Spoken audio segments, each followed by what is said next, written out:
കയ്യിൽ തോക്ക്, ആരാധകരെ ഞെട്ടിച്ച് നെസ്ലിൻ. ചിത്രം പുറത്തുവിട്ട് ടിക്കി ടാക്ക സംവിധായകൻ.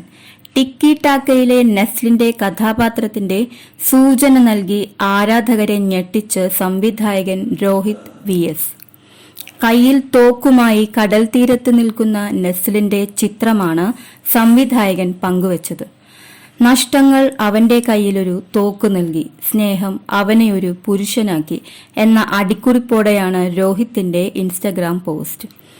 നെസ്ലിന്റെ പുതിയ വേഷപ്പകർച്ചയെ അഭിനന്ദിച്ച് നിരവധി പേരാണ് കമന്റ് ചെയ്യുന്നത്. റോസാപ്പൂ കയ്യിൽ തുപ്പാക്കി വിളയാടി എന്നായിരുന്നു ഒരു ആരാധക കമന്റ്. ആസിഫ് അലിയുടെ ആദ്യ മുഴുനീള ആക്ഷൻ ചിത്രമാണ് ടിക്കി ടാക്ക. ചിത്രത്തിൽ നെസ്ലിനും ഒരു പ്രധാന വേഷത്തിലെത്തുന്നുണ്ട്. ചിത്രത്തിൽ ഒരു ഗ്രേ ഷെയ്ഡായിരിക്കും താരം ചെയ്യുക എന്നാണ് റിപ്പോർട്ട്. അഡ്വഞ്ചേഴ്സ് ഓഫ് ഓമനക്കുട്ടൻ, ഇബലീസ്, കള എന്നീ സിനിമകൾക്ക് ശേഷം രോഹിത് VS സംവിധാനം ചെയ്യുന്ന സിനിമയാണ് tikki taka.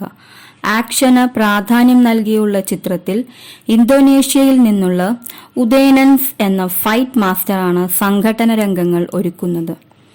The raid redemption എന്ന ഹോളിവുഡ് ചിത്രത്തിന്റെ സംഘട്ടന രംഗങ്ങൾ ഒരുക്കിയതും ഇദ്ദേഹമായിരുന്നു. ഹരിശ്രീ അശോകൻ, ലുക്മാൻ അവറാൻ, വാമിക ഗബ്ബി, സഞ്ജന നടരാജ്, സന്തോഷ് പ്രതാപ് എന്നിവരും ചിത്രത്തിൽ വേഷമിടുന്നു. അഡ്വഞ്ചേഴ്സ് കമ്പനിയുടെ ബാനറിൽ ജൂവീസ് പ്രൊഡക്ഷൻസ് ഒരുക്കുന്ന ചിത്രം സിജു മാത്യുവും നേവി സേവ്യറും ചേർന്നാണ് നിർമ്മിക്കുന്നത്.